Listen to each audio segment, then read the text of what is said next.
This is Math 139, Section 4.5.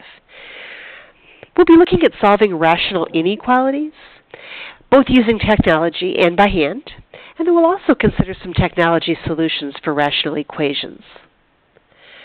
In our first example, we've got the function x minus 1 over x plus 2, and the graph is shown.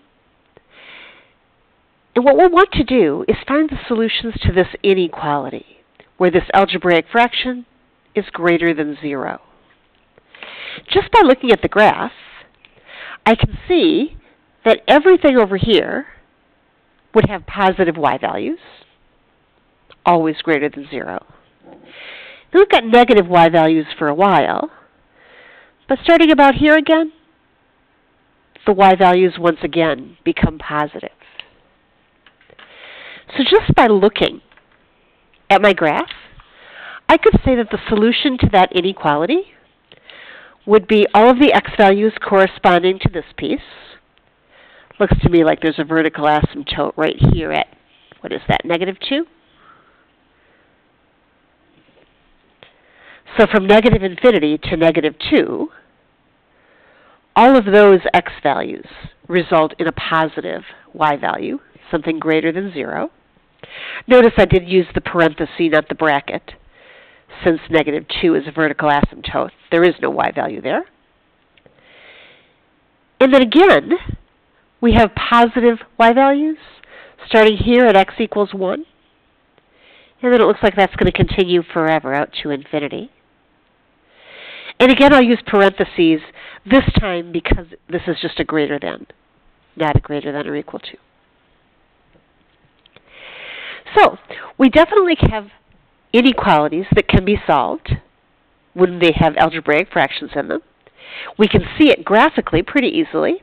And we'll now turn to how could we come up with a solution like this using an analytic or algebraic method. We'll be going back to a technique that we've used in the past. Whenever we've done inequalities, we've always started by solving the related equation. Just forget about the inequality for a little while. Find the solutions to the equation. And then once we know those, we put our solutions on a number line and test some values to determine where it's true and false. Okay. In order for this technique to work for rational inequalities, I need to modify just slightly. Because notice, in addition to changing from negative y values to positive y values, at a 0, a place where the equation is equal to 0, I also got to change here at the at the vertical asymptote.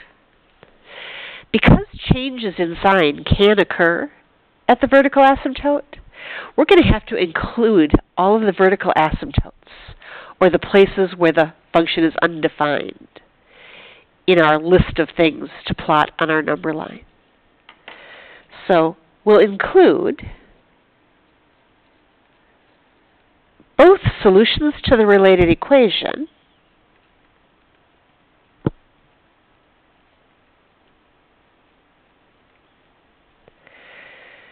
but also, oops, I'm sorry, you can't see that. Let me push that up a little bit.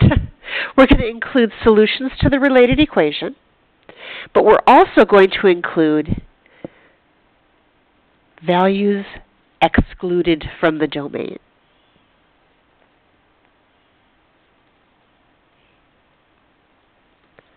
That's the places where we have vertical asymptotes.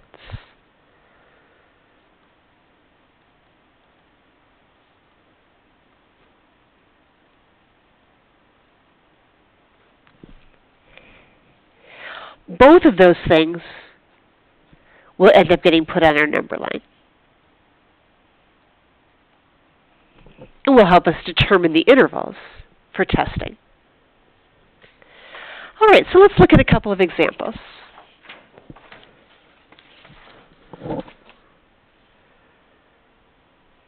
In our first example, x minus 4 over 2x plus 4 is greater than or equal to 1.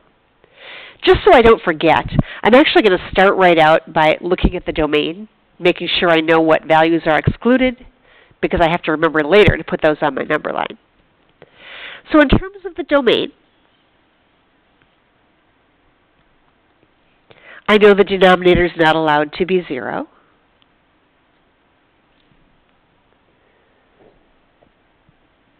And that means 2x is not equal to -4. And x is not equal to -2. So when I do get to the point of creating my number line, -2 is going to be one of the places that I'll have to mark. That's actually a vertical asymptote on this graph.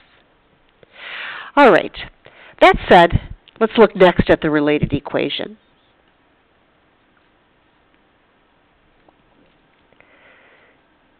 If I go ahead and just say, what if this were equal to 1? Then probably the first thing I would want to do is clear my fractions. In this case, there is only one denominator. So multiplying both sides by that LCD, the only denominator, would look like that. Those divide out, and the left side just becomes x minus 4. The right side, 1 times 2x plus 4, is still 2x plus 4. And let's see, I'm going to subtract an x and also subtract a 4. That would give me -8 equals x. So when I go to build my number line, I actually have 2 values that I'm going to put on it. The -2, which was a place where I would have had a vertical asymptote, and the -8 that solves the related equation. It's one of the zeros of the function. So let's do that.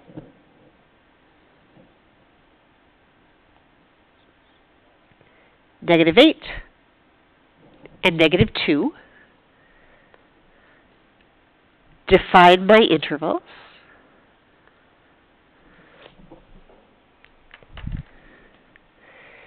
And then I'm going to go ahead and put this equation, or actually just the left-hand side of it, rather, into my y equals. The top is x minus 4, and the bottom was 2x plus 4. And I want that to be greater than or equal to 1. Let's test that out for a few values on the number line. I might pick a test value like -9 in my first interval.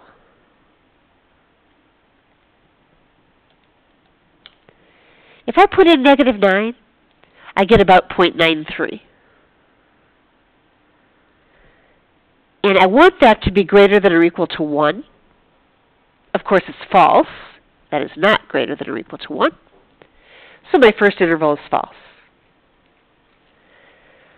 Let's pick, -5 in that second interval between -8 and -2. My output is 1.5. And again, I want that to be greater than or equal to 1, and that is true. Last, maybe let's try 0. 0 gives me an output of -1. I want that to be greater than or equal to 1, but of course that's not the case. So that interval is going to count as a false as well. My final answer is just the true interval, from -8 to -2. Now, I have to think a little bit carefully about my parentheses and brackets. It is greater than or equal to, so normally we would think brackets, and I am going to put a bracket on the -8. However, -2 is a vertical asymptote, right? It's a place that's excluded from the domain. So even though I have a greater than or equal to, x is not allowed to be -2. And for that reason, I have to put a parenthesis on that end of my interval.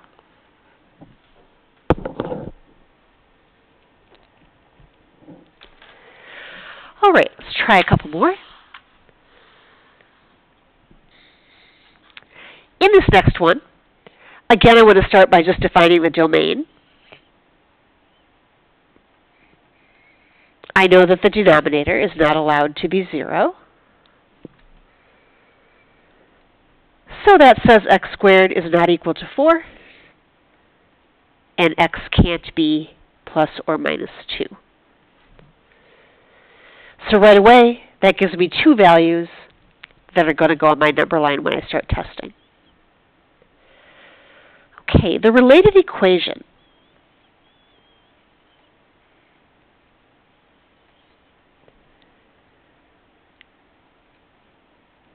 My algebraic fraction, if I change that to an equal sign, just says equals 0. And again, there is only one denominator, which makes it kind of nice. In order to clear fractions, I'll just multiply both sides by x squared minus 4.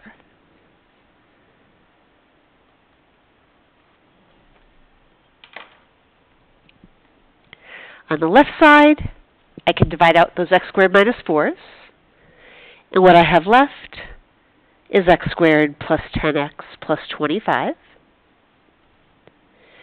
Right-hand side's great. 0 times anything is just 0. All right, that's a quadratic. So I'm going to try to factor to solve that. Trinomial, so I'm thinking sum and product. X squared would have to be x times x. And a sum of 10, product of 25, would be 5 and 5.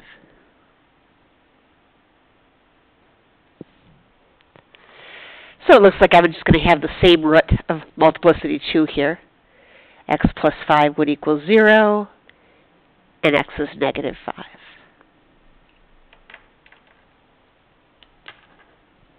So I have three values this time that will have to go on my number line to define my intervals for testing.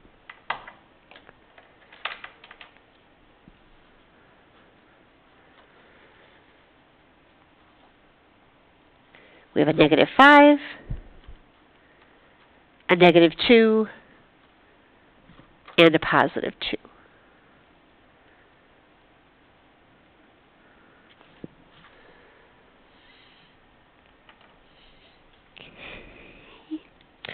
All right, once again, I'm definitely going to use my calculator to help me. So I will put the left-hand side of the inequality into my calculator.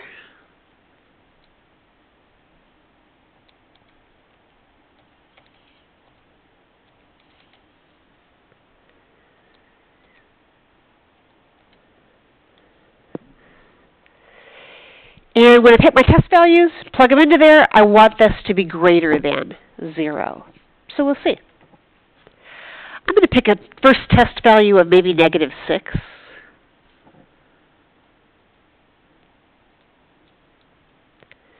And I get 0.03 something. We want that to be greater than 0. And of course it is. That would be true. Let's try negative 3 in here. Negative 3 gave me 0.8. I want that to be greater than 0. And yes, that is still true. Between negative 2 and 2, I'm going to try 0. It's actually already in there. I get negative 6.25. Of course, that's not greater than 0. That one's false.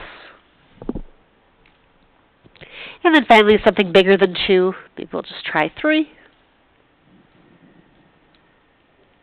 I get 12.8. Want that to be greater than 0, and it definitely is. So that is also true.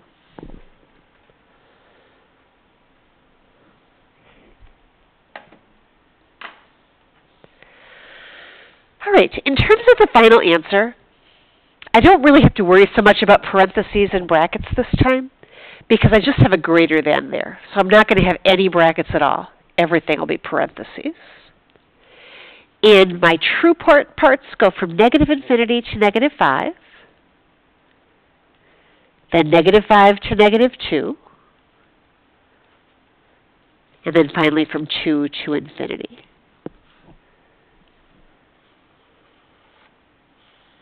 And there's the final answer. By the way, notice that you can't string these together. You can't just go from negative infinity to negative 2 because the negative 5 itself had to be excluded. All right, we'll do one more like this.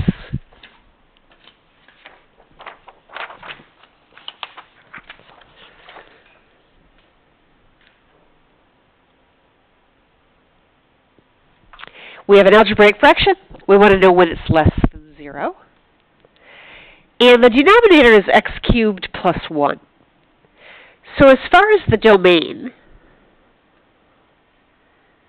x cubed plus 1 cannot be equal to 0.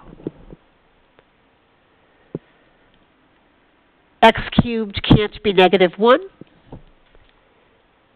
And the cube root of negative 1 is negative 1, so x can't be negative 1. Remember, there are a couple of other solutions to that cubic equation, but they're imaginary. They're the ones we would get if I factored by the sum of cubes formula.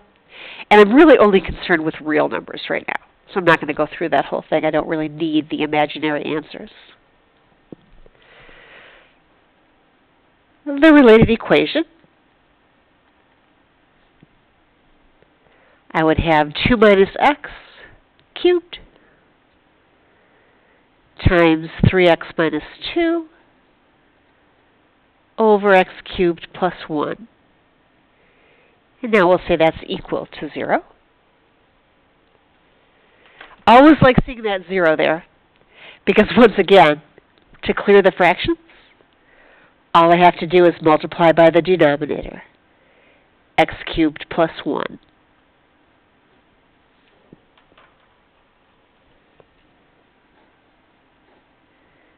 And I get 2 minus x cubed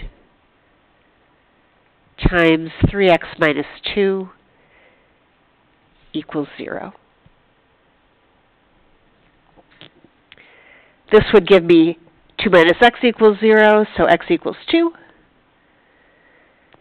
And that would give me 3x minus 2 equals 0, so x would be 2/3.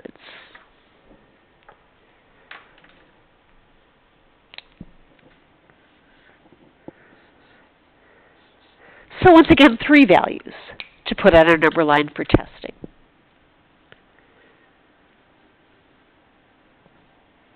Let's see, negative 1 is the smallest, and then 2/3, and finally 2.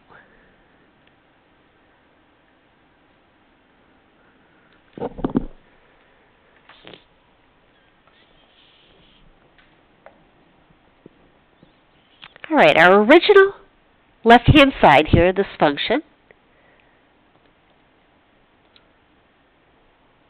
I'll put into the calculator.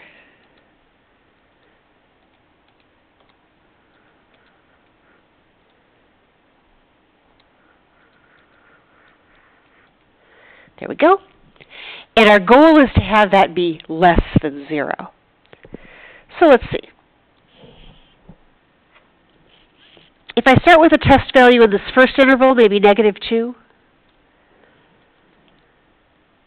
I get 73.1 something. And of course, if I try to say that's less than 0, definitely not. That's false. I'm going to try 0 in the next interval. 0 gives me negative 16. That is less than 0, so I'm true here. Let's go with 1 in the next interval. 1 gave me 0.5. Supposed to be less than 0, but of course it's not, so this is going to be false again. And finally, something bigger than 2, maybe I'll just do 3. 3 is actually already in there. It gave me negative 0.25, which is less than 0, so that one is true again.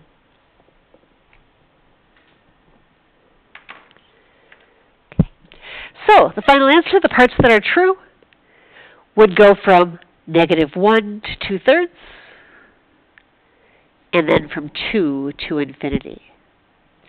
I did use parentheses everywhere because this was strictly less than. All right, we'll finish up in the next video.